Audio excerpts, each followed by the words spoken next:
Сайн байна уу? Өнөөдрийн хичээлээр бүгдээрээ генетикийн бодлого бодох арга нэг хэсэг хичээлээр танилцуулна. Дахиад 2, 3, 4 гэх мэт ээлжид хичээлүүдийг өгөхгүй оруулах учраас та бүхэн маань пэйжээ идэвхтэй шалгаж аваарай.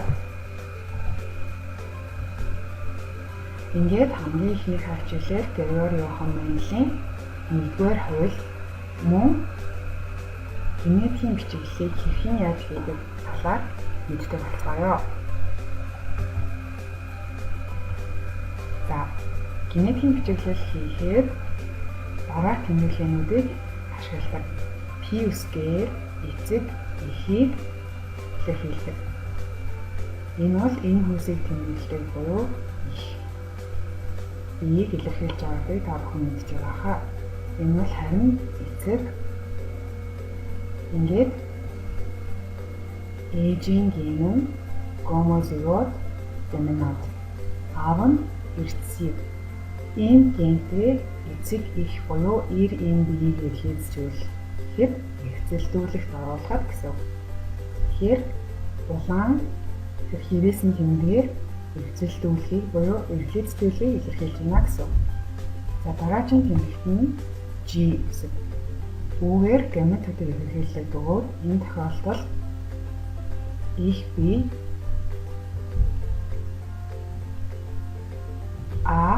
А гэсэн хоёр ширхэг үндгийсийг үүсгэж чадна гэсэн. Харин эцэг бие нь жижиг А гэсэн хоёр сперматозоид буюу эр билийсийг үүсгэнэ гэсэн. Тэгэхээр их биеийн үүсгэсэн 1-р үндгийс нь эцгийн 1-р эр билийстэй нийлж болно. Эсвэл 2-р эр билийстэй нийлж болно. Харин 2-р үндгийс нь 1-р эр билийстэй нийлж болно. Эсвэл 2-р эр билийстэй нийлж болно гэсэн. Тэгэхээр эсвэл гэдэг үзүүлэлтийг олох хэрэгтэй. Хизээж нэг үндгээс 2 эр билийстэй нийлнэ гэж байхгүй. Эсвэл 2 үндгээстэй нэг эр билийс нийлнэ гэж байхгүй. Хизээж нэг үндгээс нэг эр билийс нийлж ээж зэгват буюу үр тогтсон үндгээсийг бий болгодог. За үүний дараагийн тэмдэглэл бол EP1. Энэ нь үр удам буюу үр төлөгийг хэлж байгаа. Нэг гэдэг нь болохоор 1-р үеийн үр удам. 1-р үеийн эхлэл гэсэн үг. Тэгэхээр энэ дөрвөн гамет маань хоорондоо хоршил үүсгээд ингэхдээ зөвхөн нэг төрлийн зигот үүсгэж байгааг дээрээ анзаарсан баха. Энэ нь тома жижиг а буюу гетерозигот доминант. Сая ээжийн генийг бид нар гомозигот буюу гомо буюу ижил тома харин F1 төрж байгаа нь гетеро буюу өөр тома жижиг а гэсэн генотиптэй байгааг ажиглаж байна. Тэгээд энэхүү гетерозигот доминант бие нь 100% өөр ямар ч ген үүсэхгүй, ямар ч гений шалтгаалал байх байгаа учраас Менделийн мэдээллийг мөн давмгайлын хууль гэж нэрлэдэг. За ингээд бүгдээрээ бяцхан жишээ бодлолтой танилцъя.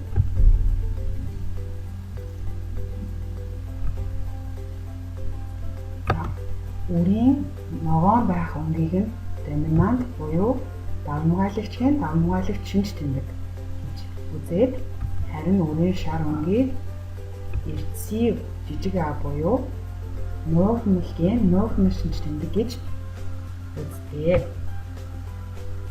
үздэг гэж одоо бүгдээрээ төсөөлъё л доо. Тэгэх юм бол 50 ширхэг гомозигот доминант буюу тома эр биеийг эсвэл энэ биеийг алин ч гэсэн мэд болно. Гэхдээ энэ ийм бие авчиг 50 ширхэг эртсийг жижиг а эр биетэй эрхлэлцүүлэхэд эрхцэлдүүлэхт оруулахад хичнээн үр удам ямар шинж тэмдгийг агуулсан байж болохыг бүгдээрээ харцгаая.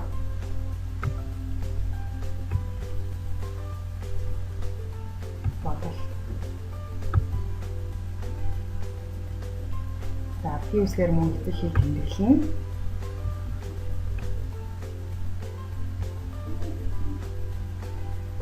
томаа гэнтэй ихийг жижига гэнтэй эцэгтэй хязэлтэй үлэхэд гаметууд нь бидний саяны хэлсэнтэй адилхан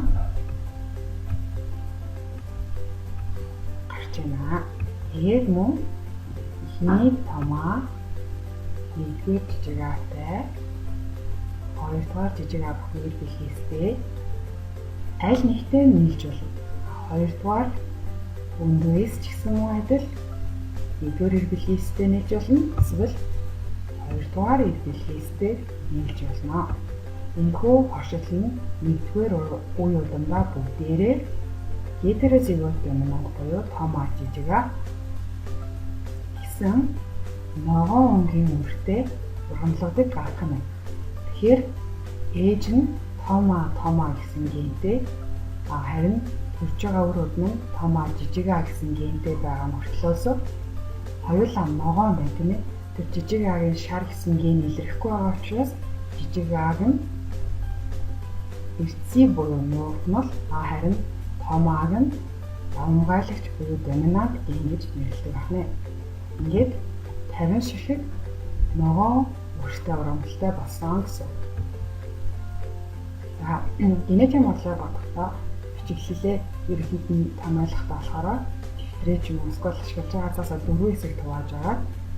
Нэг хэсэгт нь бодлогын асуултаа бичээд баруун доод хэсэгт нь бичиглэлээ бичээд зүүн дээр хэсэгт нь бодлоо, зүүн доод хэсэгт нь хариултаа бичгээд хэмжих зэгцтэй ойлгомжтой харагддаг.